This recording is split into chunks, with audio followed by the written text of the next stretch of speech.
Welcome to Ambient Discourses, conversations with musicians and composers who create musical experiences and sonic landscapes. My guest on the program is Taylor Swindell of the ambient project Neighborhood Libaries. He and I had a splendid conversation, learning a bit about his background, his newly found connection to the Nettwerk Music Group label, how he's evolved over the years, the subject of understanding flow state, his latest album, Postcards from the Backyard, and more. Grab your overdue books. Let's get to it, shall we? With my conversation with Taylor Swindell of Neighborhood Libaries. Welcome to the program and the podcast, Taylor. It's wonderful to have you here. And I got the introduction through Nettwerk Music Group and through Abby, your publicist. And I'm just stoked to have this conversation. I really love your music, and I'm ready to dive in and start talking about it. But hey, welcome. It's great to have you here, man. Awesome. Yeah, thanks for having me. It's great to be here. Yeah. So let's before we start diving into the deeper end of the pool here, why don't you tell me a little bit about your musical history, like maybe a little bit of how you stumbled in and upon music and got into composing and all that stuff. Yeah. So I was forced into piano lessons by my parents, who were very well-meaning, like a lot of kids are. Yes. But I think it's a pretty classic trope. But so did a kind of music for young children training, ear training kind of style at first, and really loved it. Wrote my first piece for that program, but I really phoned it in because I was like, it was too easy. I'm like, I don't want to try at this. And then they have a competition where there's medaling and stuff, and someone in my class placed, and I was like, you can do that? And so then quickly was like, no, I can write something better than that. So then went and wrote my own piece that I actually really liked. And that was the first ever thing I composed for piano. It wasn't very good. Of course. but it was better than the upsy downy thing I made in 2 seconds for the class. And that was literally just walking up and down a scale. But that's kind of where it started. And then I would love to say that I fell in love with music right away, but it took me a little while. Basketball was kind of my thing. I watched Space Jam as a 5-year-old, and that changed my life. And wanted to be Michael Jordan. And so the piano was kind of like, it was if I did piano lessons, I could do basketball. And so it was the trade-off. I'd practice 30 minutes every morning. And it was a kind of a bribery situation, but it kept me in it. And so I did classical lessons, which I'm so grateful for, because I would never have had the stick-to-itness to do that otherwise. And so then it was just kind of compartmentalized, like the music I listened to, and then piano was separate. And then somewhere in high school, I realized, wait, I kind of know how to play all my favorite songs, because wait, these notes are the same as these chords, and that kind of clicked, and that kind of made it all fresh again. So got into jazz and just indie rock, that kind of stuff, Radiohead and all that. And that kind of that finally swayed me away from basketball to the point where I was like, no, music's it. Also, I'm 5'10" and have no jumping ability whatsoever. So athletic career was going to be limited, but I still have fun with it. Still good hobby. But. Yeah, I think that makes two of us. Both of us that run 5'10", 5'11". Yeah, we're not gonna hit the Michael Jordan thing. Yeah, I kept waiting for that growth spurt. Just never happened. That's for the best. Yeah, exactly. Yeah, you don't want to see me playing for the Bulls. No, nobody wants to see me playing for them either. No.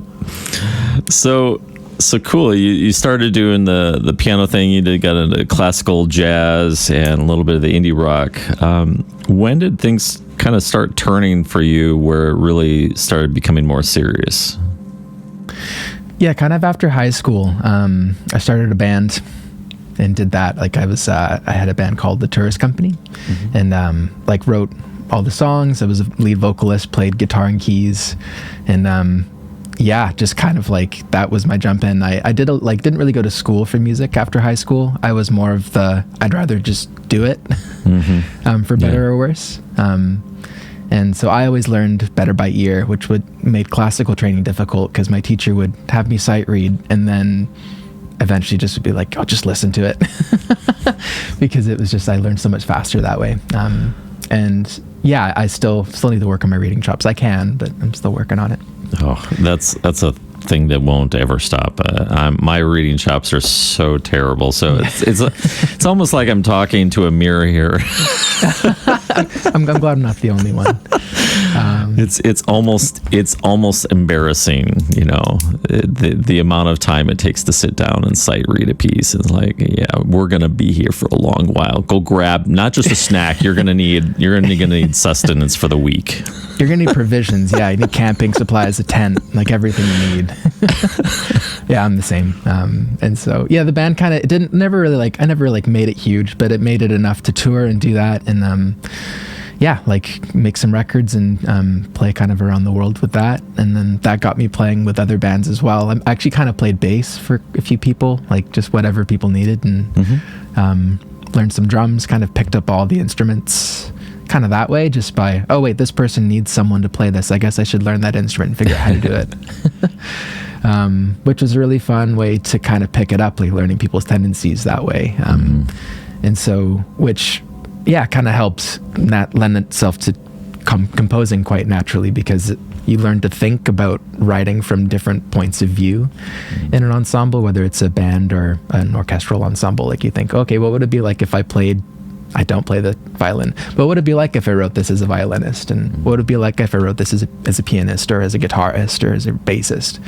And like what like melodies can kind of jump off the page coming from those different angles. That kind of got me into it. So yeah, played festivals and stuff all over, and kind of just barely eked out a living-ish. And I did construction. That's kind of how it was like whenever I wasn't touring, I was picking up odd framing jobs, or I did tile and grout for a while. I think every musician has that laundry list of jobs. Yeah, right. That they've had. Maybe not every, but a lot. You become versatile in so many skills in baseline trades and stuff that you become pretty competent in a lot of things. There's the old adage, jack of all trades, master of none. Oh yeah. But I didn't realize that there's actually there's another half of the whole phrase that we've been missing out on this whole time. It's jack of all trades, master of none, but better than one who's master of one. There's this. That's actually the end of it. Yes, that's no way. Yeah. All right. Before I go full hog in saying that this is totally it, I did see it on an Instagram reel. So take your mileage may vary. It's a great source. It's completely reliable. You can totally trust it. It's you never know, because that influencer might have the keys to the kingdom. They know everything. They could. It's unlikely, but it's possible. Yes. I mean, that makes me feel a bit better. I feel like jack of all trades, master of none describes my music, my musical journey entirely. I learn a little bit of lots of things and don't usually follow through to master any one particular thing. But then for arrangement and for composition, it's quite nice, because there's lots of things to play with, lots of tools, lots of colors to kind of layer in. And that kind of just suits my personality. That's the way I'm I'm hyper focused on music and love music and do that now. But the approach is very much that. It's from all the angles that I've come at it from over the years. Right. All right, let's step away from the conversation for just a moment. I've got a beautiful track that I want you to hear. It's absolutely gorgeous. It's delicious, and it has so many rich layers to it. I think you're going to really enjoy it. This comes from Neighborhood Libaries' most recent album. It's the title track. This is Postcards from the Backyard, here on Ambient Discourses.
When you're sitting down and you're figuring out the arrangement of pieces, like you're thinking about the different instruments and where they fit in, do you typically rely on any sort of system or framework, or do you have a process that kind of helps guide how you place instruments in different facets of the composition?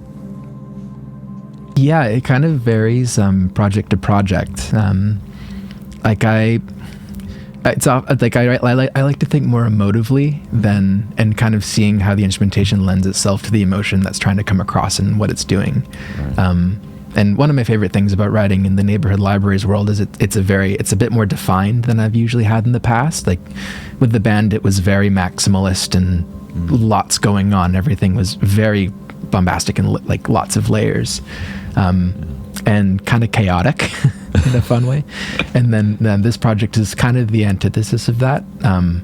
And so being like, nope, it's piano, it's synthesizers, maybe some strings, but like limiting the palette then allows the emotion to carry more in the chords and in the arrangement that way.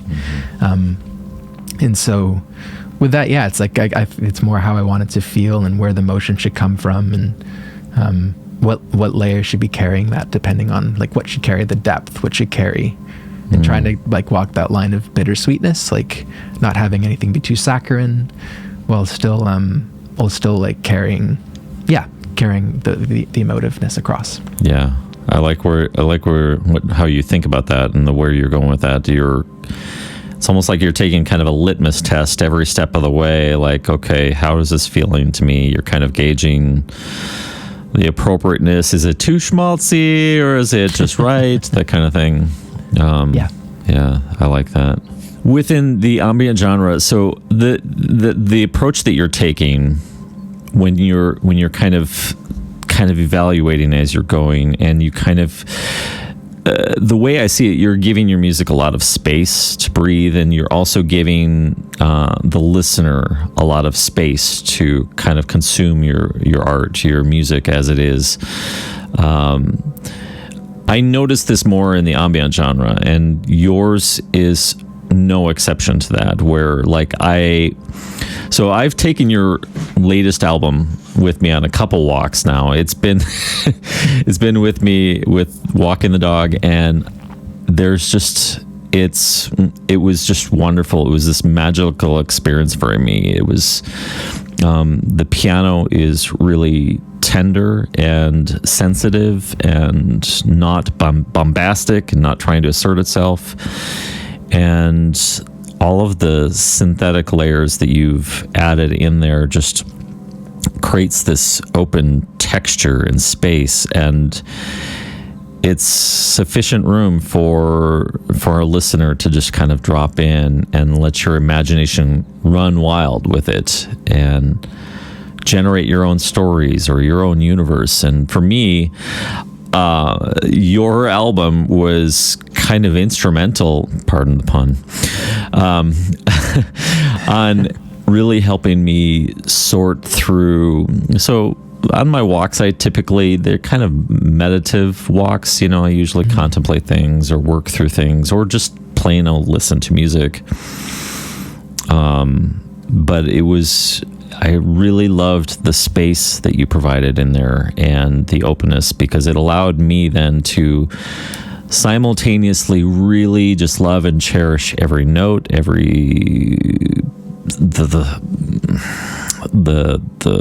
the space that you've created, and it allowed me the distance to kind of just really think hard about life and things that I'm experiencing. And the music just kind of has this way of working its way in and making it so much more of a pleasant experience. So all that to say, I love the album, man. It was really, really tremendous. I loved it. How did you guys, or how did you make the connection with Nettwerk? I'm really curious about that, and then what led to kind of the albums that we started to see on Bandcamp. Yeah. First of all, that is everything I hope and dream the record could do for someone, and it really means a lot that it's created that space for you. But yeah, so like this project kind of started honestly kind of out of nowhere. I did the band, did that for years, and then we built up, spent 4 years making a record, and then went to put it out in 2020 in May. And so like, and we'd kind of been pushing the release to get the timing right, because then we signed up with a small indie label here in Canada, and we're doing that. And then, pandemic hit, and that kind of just sucked the air out of everything. And so I was kind of stuck. It's like, okay, so I guess like, where do I go with that? And so we put it out and did some like virtual things, and we're like, I don't know. It doesn't seem like it was worth the effort, honestly. Right. Yeah. So like kind of like just hustle in the virtual space. I'm not good on social media. It's not within my persona. Like I love it as a way to connect, but I have difficulty with it as an introvert, and just as a human, I prefer people to screens. And so you and me both. Yeah, and so I mean, it's got its good things too. Yeah. But, I struggled with that world, and so. But I was really fortunate. I kind of started composing for film. That kind of came up. Like I had an opportunity to start working with another friend in the city. He had a band that we'd done some shows with, and he started composing and asked me to come help him with it for some documentary work, and cool. That kind of picked up the slack for me. And I really love writing for film and TV, and that kind of like, honestly, like just saved my musical life and rested it too. Like it gave me something to work towards, and like a new sandbox to play musically, but also just like work. Yeah. Right. At a time when like touring wasn't a thing anymore, and we weren't sure if it would ever be a thing again. And it's back now, but it's different for everyone. Like all my friends who are still touring, it's like it's a tough go. It's a tough go touring right now. So with that, I had a break. So like we were in between films, and I thought, well, I just want to keep my chops up. I'm just going to keep composing, not for film, but to kind of score my own life to a degree. And just like, when the pandemic hit, like the ambient neoclassical space just really like, I was like a magnet. I was just drawn right into it and sucked into the world. It's like all I had space for. Lyrics felt intrusive, and vocals felt intrusive, like adding more thoughts into a brain that was too full of thoughts. And so, that instrumental world was just like, that's all I wanted to listen to. That's all I wanted to live in, because I needed that space that you find in your walks. And so like Olafur Arnalds, Nils Fromm, like those giants, those are the people that I like. That's all I listened to. Yeah. When the pandemic like first happened. And so, for what it's worth, your albums can just sit right up there with Nils Fromm and Olafur Arnalds. It's really great material, and I really like the way you put it, that you really didn't have the kind of headspace for lyrical content. And one of the phenomenons of having talked with so many different ambient musicians, so many of them got their start during the pandemic. Yeah. And for probably, I don't know, I hate to put a percentage on this, but there was obviously some percent that they're just tinkerers, and that's what they do. A lot of them, you find a lot of the tinkerers like in the modular synthesis route, or experimenting with different synth bodies and whatnot. And then you have the rest, which I would say have made this kind of a meditative experience for themselves, or a healing experience for themselves, or trying to process through stuff, even if it was just trying to process through the fact that we may die. Yeah. we might die in this pandemic, who knows? So I'm just going to go out creating what I want to create right now. And so for you, I imagine it had to be pretty meditative and healing for you, but how else would you describe that time for you when you were in between projects and you're kind of exploring?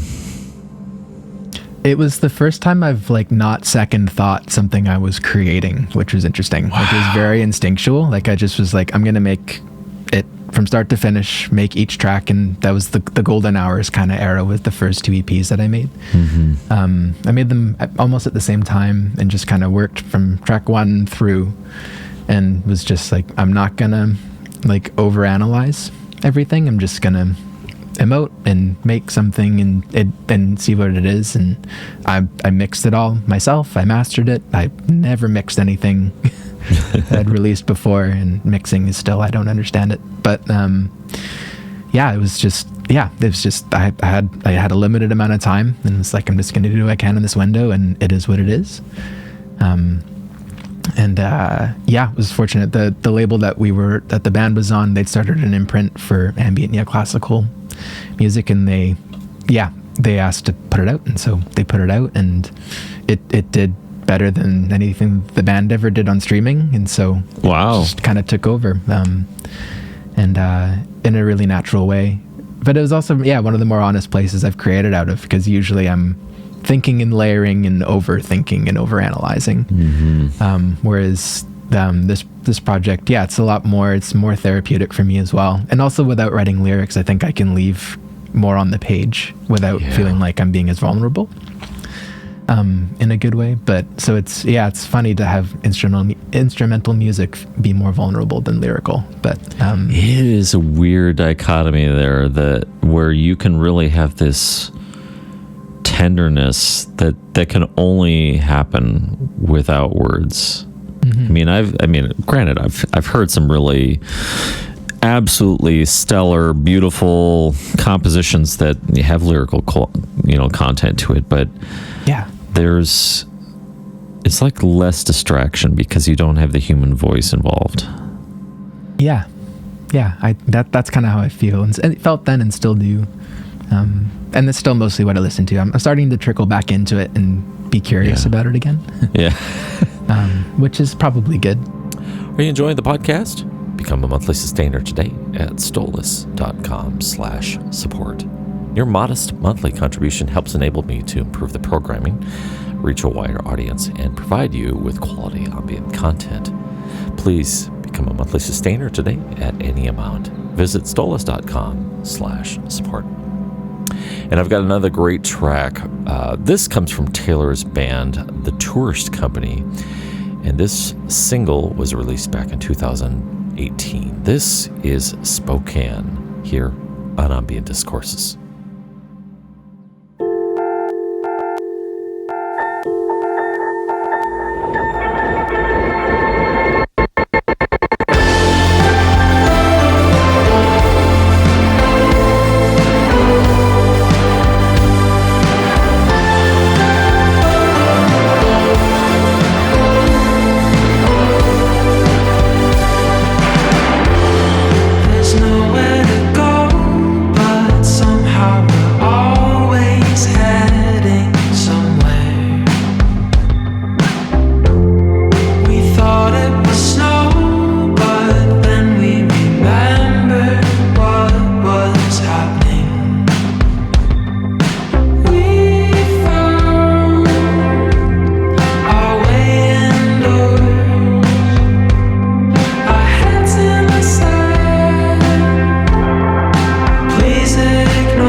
So if you could quantify it, what for you is the most notable difference between music that has come from that free space where you're not self-editing all the time and you're just following your gut instinct versus the traditional, all right, we've got this song and we've got to compose for all these. What for you is the notable difference in the two end products? I think one feels has more air to breathe, and the other feels a lot more forced for me, and a lot more like, usually when I'm trying to calculate, that's when it actually ends up being worse, because it's not too precise. It's not the word. It doesn't have the same feel.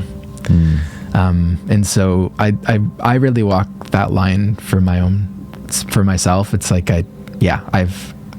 and the more I work in the space too, it's like still trying to keep that spirit of the feel, not the editing.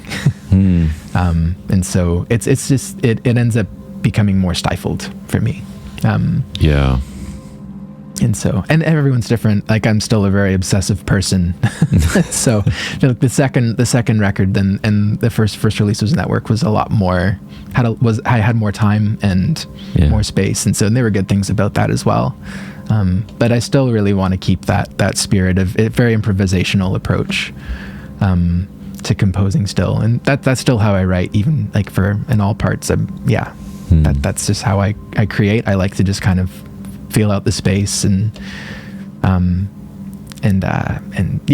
do it more that way, as opposed to trying to calculate and articulate exactly every moment. You mentioned Olafur Arnalds and Niels Fromm, and those are two of my huge musical heroes from in that space anyways. Who have been some other artists and creators that, or even anyone really, that have really been instrumental and influenced you in your musical sensibilities or in some of the choices you make? Yeah, like, I mean, Radiohead was the band that changed my life and a lot of people's too. And like, I feel like their use of chords and space and production will always be like that. There'll always be a giant to me as well. And I think I carry a little bit of that into my work in the instrumental space as well. They have a certain like freedom. Just, it doesn't even matter. It's like they're not trying to uphold some sort of stigma of who we all think Radiohead is, and it's this constantly evolving thing. Yeah, and there's another worldliness to the way it feels in a lot of ways. That I really enjoy. And like I like ethereal and haunting. Like, another band that, like, The National was a big one for me as growing up too. And National, Radiohead. I mean, Sufjan Stevens growing up too was a big one. That's the bombastic side as well, and like his kind of classical mindset in arranging. And also just like orchestral and in indie rock was a big thing. But that was Sufjan too, and so I carried that into the band in a big way. And then still in the I think like I'm still that person. It's just a different world. Like, I'm still that writer. It's just a different sandbox. And so those experiences definitely carry through. So, Radiohead was kind of maybe an influence for us both.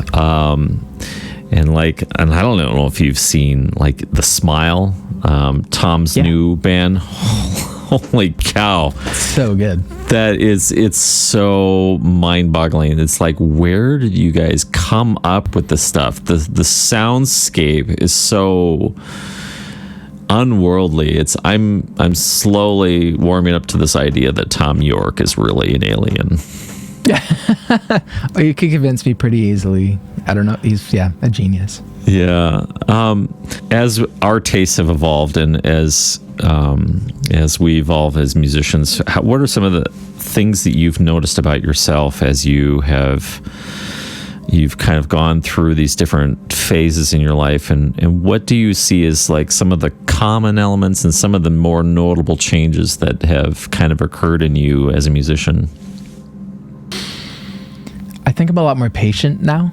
And I think I've just learned how to self-edit a lot better, like what to leave and what not to. And so like what to overthink and what not to overthink. I think as a young arranger and writer, I just threw way too much stuff into everything, thinking that like more was always better and like very maximal. And I think hopefully I'm still progressing in it, but learning how to just be like, no, this can just be just a piano doing one thing, and that's okay. It doesn't need to constantly evolve and change. It can, but it's not always. Like motion isn't always good. But the one thing I think I've always kept with me and with everything I've ever written, and if I don't feel an emotive response to it, I don't want to keep it. And so that was it's true writing songs for the band, and same with these. Like if I want it to feel like a moment. Like in the moment is what matters, and so whatever emotion should be there. If I don't feel that connection with the piece, then I don't want it there. It's always connected to that for me. I'd say it's how I process feeling. It's how I process all of that. And so if it's not resonating like that for me, then I wouldn't expect to do it for anyone else. And so this is an interesting thing that this keeps coming up somehow in the conversations, and the different artists I've talked to, we've kind of tried to tease out different elements of this to try and kind of get a better picture of what actually is happening. And you're talking about like inspiration and the things that like something resonates or clicks with you when something is just right. What for you is behind that? Like, what do you think is happening when you hear something and you're playing and you're like, oh yeah, right there, that's the sweet spot. Unpack that for me, for where does that feel like it's coming from within you? And do you feel like there's, I don't know, I'm just going to open the table wide open here for conspiracy theories or for, how you feel about something philosophically, but I'm curious about this process that we go through as musicians to tease out when something feels right. What do you think's behind that? I have no idea. It's a mystery. And that's, I think, what makes it special is I can't explain it. Like for me, it's when like the background, like the chatter fades away. Like there's like always noise in my brain. There's always like something to think about with the sound, or especially like doing all parts of the process, like engineering, like doing it all. Like there's always something. But like kind of when all the voices stop, that's when it feels like it's something. I like that. So it's like when like in the absence of noise, that's the right moment. And so when it makes me stop, I really like that. And then that's kind of it. And I don't know, everyone would have probably a different answer. I think a lot of artists have some spirituality in some way for that reason. Like it's kind of like I don't get why this works. And so I think it's easy to think of, well, it's easier to think there's more, but I don't know. It's inexplicable, and those are the moments I live for in a lot of ways. I like that a lot. The way I've been teasing this question out of all the different artists, because I'm trying to compose this kind of mental picture of what all is going on, and I need to sit with that one for a bit. I like the idea of it's almost has this meditative quality where in meditation it's the same goal. You're trying to basically, you get comfortable with observing your thoughts, and you just learn to let them go and go back to focusing on your breathing. Mm-hmm. And when you're kind of in this flow state, when the voices, it just becomes a wash of nothing. It's just, and then you're really into the space of where you can start dealing with, personal stuff, or whatever floats your boat during meditation. And this feels like a very good metaphor for what you're describing, when the noise just stops and all you hear or feel is the sensation of this just feels right. And it feels like a direct parallel. Like it's like you could almost draw a one-to-one relationship between these two things. It's kind of this meditative flow state, and all the noise, all the distractions, the voices, and by voices I don't mean like on a clinical level here, but but the distracting self-editor, all that stuff, it goes away. Yeah, the inner monologue. It's not necessary. The narrator stops. Yeah, I like that, dude. I'm gonna write a book on this. I love it. Like, to be able to distill this down so that, you know, because this is one of the things I think that of all of the things that they don't teach in music school, this is one of them. And I feel like it gets into, you know, obviously it's very difficult territory. It's very philosophical. It's intangible. It's a lot of touchy-feely words and things that you can't concretely measure. Yet it's the thing that we keep coming back to. You know, jazz musicians, they go into their flow state, and, you know, and they just, you know, lose track of all time and sense, and they're just riding whatever wave they happen to catch along the way. Yeah. So it's kind of like surfing. It's kind of like meditating. It's like a lot of those things, I think. Yeah, it's almost transcendental in a way. Yeah. 100%. If you've come to enjoy the conversations on Ambient Discourses, stay connected and don't miss a beat. Sign up on the mailing list at stolus.com/relay station. You'll receive monthly updates, commentary on new releases, and free music downloads. Sign up today at stolus.com/relay station. I've got another track here that I want you to hear. This comes from Neighborhood Libaries' first ambient album. This is from Golden Hours Part 1, and this is entitled From Here, All We Can See Are Clouds, here on Ambient Discourses.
So let's talk a little bit about. I want to learn more about Postcards from the Backyard. Yeah. When you first started creating, and you were starting to come up with these different arrangements or coming up with these different pieces, what were some of the things that were influencing you at the time? The record is in a lot of ways snapshots of life from the pandemic. It's really time-stamped for me in that era. And that's kind of where like the title was almost thematic for it. It's like things postcards I would send to myself to remember like these specific moments and feelings from that time. But and whereas the case for most of this project, like it focuses mostly on the small moments that are good that I want to remember during a time when there wasn't a lot that was good to remember. And so I'm a dad. I've got 2 kids. We had our second during the pandemic, and so like life was really chaotic. It would have been anyways. And so there's a degree to which it was almost like, oh, no, like I want to musically remember this, and that helps me stay connected to the moments that were worth saving from that time. And so but for both, it started as 2 EPs. It's combined into a full record now. But it's like like I'd send postcards from a trip. They're postcards to myself to remember that the small moments are the good ones. And that there's a lot of beauty in those in-between stages, and they're not grand all the time. Sometimes they're really innocuous things. But if I'm not mindful of those innocuous things where it was a good feeling, then I lose track of them. And then when things start feeling dark, it's like you've lost all these little moments that can make this darker one feel better. Or like help. Remember, there's a balance. There's both. There's dark and light. There's both of these things. Whereas the dark can be overwhelming. That's the theme for the record, is that. And so that's the place I think it starts from, and then musically it carries that as well. Were there any challenges or setbacks that you experienced during the lockdown when you were creating? Yeah, I mean, I didn't have a studio. And so I had to build it. That was the first one. I was like, oh no. It like quickly had to accelerate. And so a lot of it is just like technical stuff and figuring out how to do it.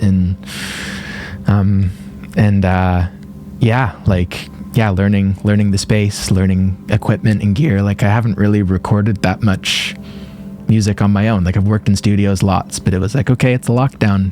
I can't go to a studio. Yeah. That's not an option. I've got to learn how to do this myself. And so lots of mistakes, and I'm sure engineers listen to my music and cringe because of mic placements and whatnot. But I'm learning, and I'm Googling and YouTubing as much as I can. But that's the beauty of it right there. You're learning, you're growing, and that's, to me, is more important than having a perfect album. I kind of like that progression. Like I hear that with all of my favorites, especially indie musicians. Like you hear the DIY records, and I love the flaw in them. Like I end up liking those sometimes a lot more than when they know what they're doing better, in a way. But then it's like hearing the progression's good too. It's like as you learn, as someone like learns how to record and arrange themselves, either building their own spaces and getting gear. It's like hearing what people do as they go through the process that's part of the journey as well. And so it's kind of more interesting too to kind of hear how an artist has grown sonically over the years. So like I think of Jacob Collier. I don't know if you're familiar with him. He's just this, oh my God, he's so good.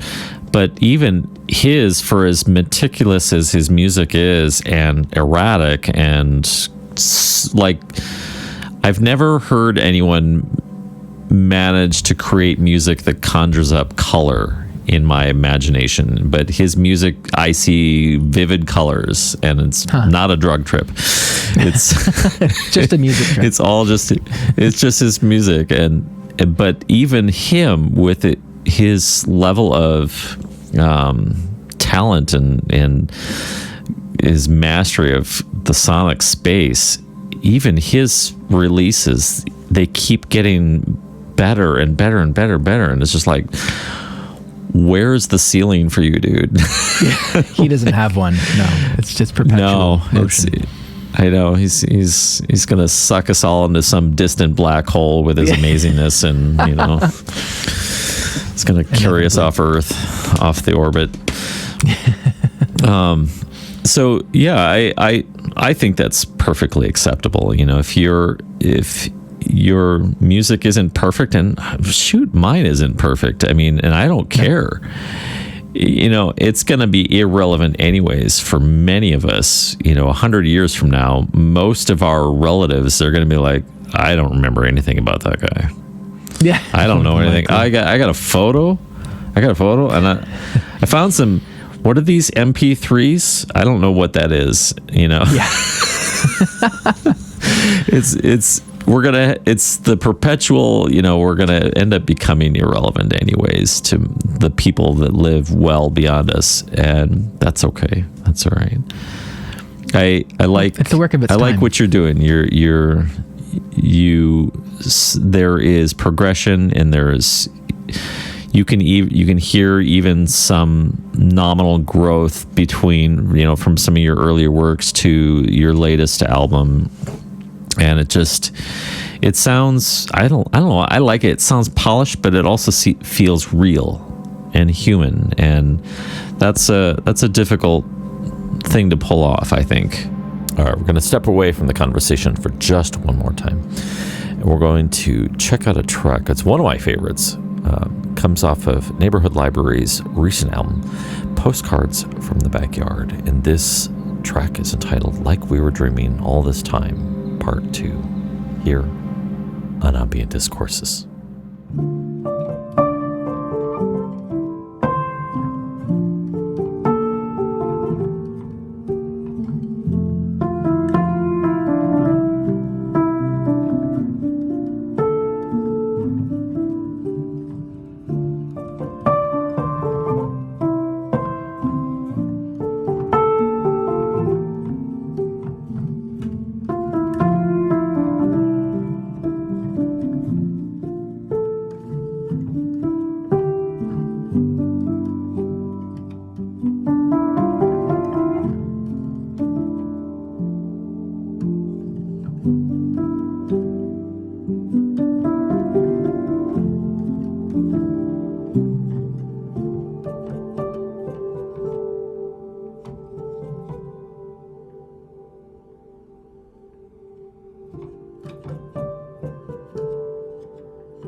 What do you have coming up on the docket? Do you have any new projects in the wings or waiting in the wings, or do you have a new album that you might be working on? Yeah. I'm in the thick of the next record now, which has been awesome. It's been good. It feels like a break to work on it. Like I work on a lot of film scores. That's most of my work. And this project just feels like an escape in a really great way. And so it's been nice. I've had a few weeks to work on it and lots more to go. But working on the next record. I'm really excited for it. Are we going to be expecting more of the same, kind of the using kind of the neoclassical piano with the synth bed, or are you going to kind of branch out, maybe try some new stuff? I think it'll be similar, but an evolution is so far. It's like, I picked up some more pieces to work with, some more gear to work with, and some more colors. And then, just kind of see, I'm just following the process and seeing where it goes. I'm not trying to like put a ton of expectation on what the arrangements could be. I'm just more like, what if this is just this? And so we'll see. I'm gonna find out. I've got one more question that I want to, and we'll kind of round out the interview here a little bit. But I like to give people the opportunity to share bits of wisdom that they've picked up along the way. And so when you're thinking of other musicians that are either in your position, or maybe they're just starting out or trying to find their voice, what would be some bits of wisdom that you've picked up along the way that you feel like, this is, if you don't know about this, your world will be so much better for it if you know it? Ooh, that's a tough one. Like I feel like the best advice I got starting out was just to be a kind human in this world, in this musical space, and be kind and be good, be as good as you can, and also just having a spirit of humility in it, no matter what stage of it. And that's how I try to exist. There's so much I don't know, and I'm always listening, curious. Like talking to other musicians and being like, hearing their journey and their perspective, and there's so much to be gleaned just from listening, and as opposed to feeling it trying to kill the ego, I think is a big thing. And I really try to be an artist who leaves that behind, and I think most of the good things that I have are from that, and I hope to keep it going forward. And it's music is a crazy world. It can feel competitive, and it can feel overwhelming, but there's so much beauty and so many beautiful people along the way that make it worthwhile, career aside.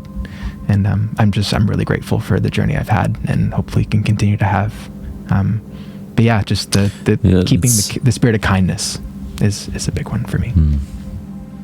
That's, I don't want that to be understated. That's, you might feel that that's a really basic thing or whatever, but I'd argue it's probably one of the things that make musicians better human beings.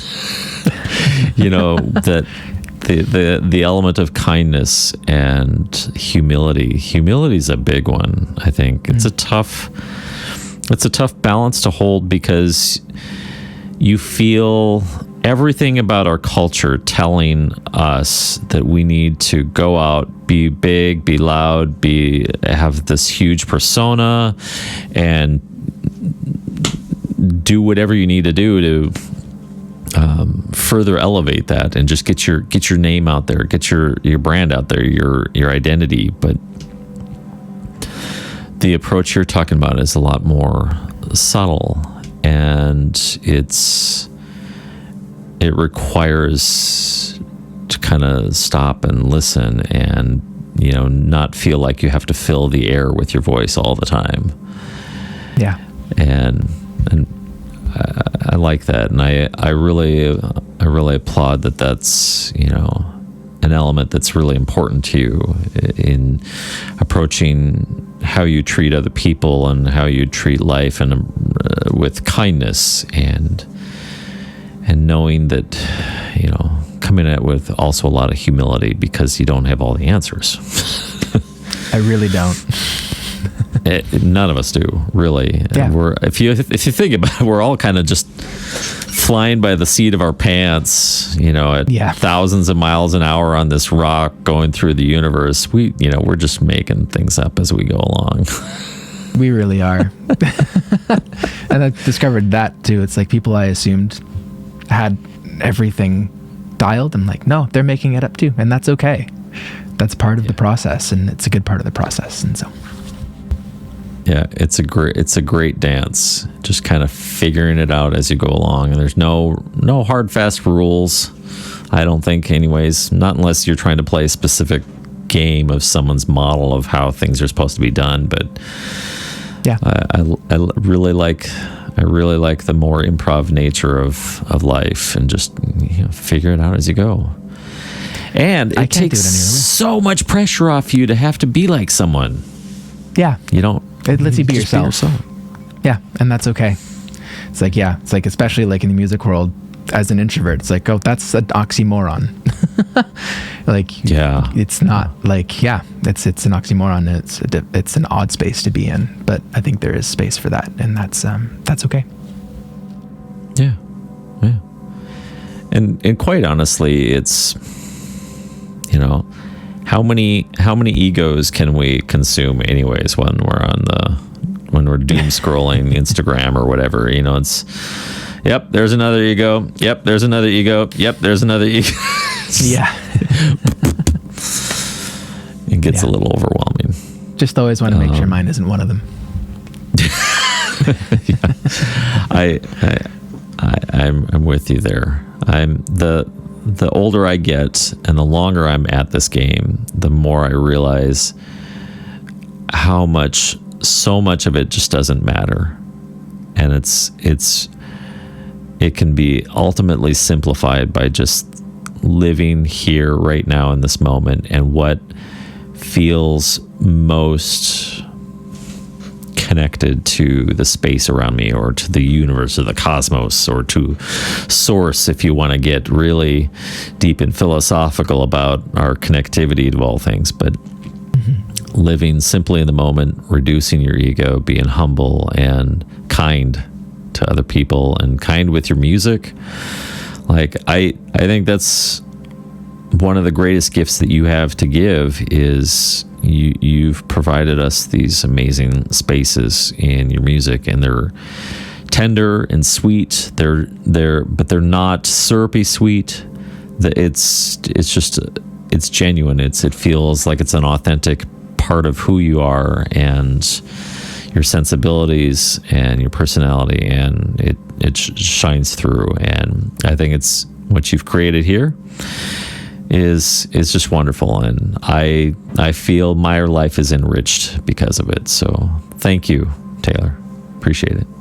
Thank you. No, that means a lot. That's why I make it, and so that means the world. Thank you. Well, on that note, thank you so much for your time, Taylor. And we'll round out the interview here. But express gratitude. I just want to express gratitude to all the folks over at Nettwerk, for your publicist. Thank you so much. And of course, thank you so much, my friend, for your time here and for sharing your music with us and with the world. I appreciate it very much. Yeah, no, thank you. Thanks for having me. And super grateful to those guys as well for creating the space for me to make this music too. Absolutely. All right, another great conversation in the bag. Thank you so much, Taylor Swindell of Neighborhood Libaries. Thank you for your music. Thank you for your time and the conversation. It was absolutely delightful. I also want to express my gratitude to my friends over at the Nettwerk Music Group label, Abby, Taylor, and everyone else over there. Thank you so much. Thank you for all the music you've been sending my way and the hookups with these wonderful, amazing artists. I appreciate it. You can find more music from Neighborhood Libaries out at Bandcamp at neighborhoodlibaries.bandcamp.com, plus your favorite streaming services. You can find all the links down in the show notes in the description. Thank you, my friends, for tuning in to Ambient Discourses, conversations with musicians and composers who create musical experiences and sonic landscapes. Until next time, keep creating, my friends.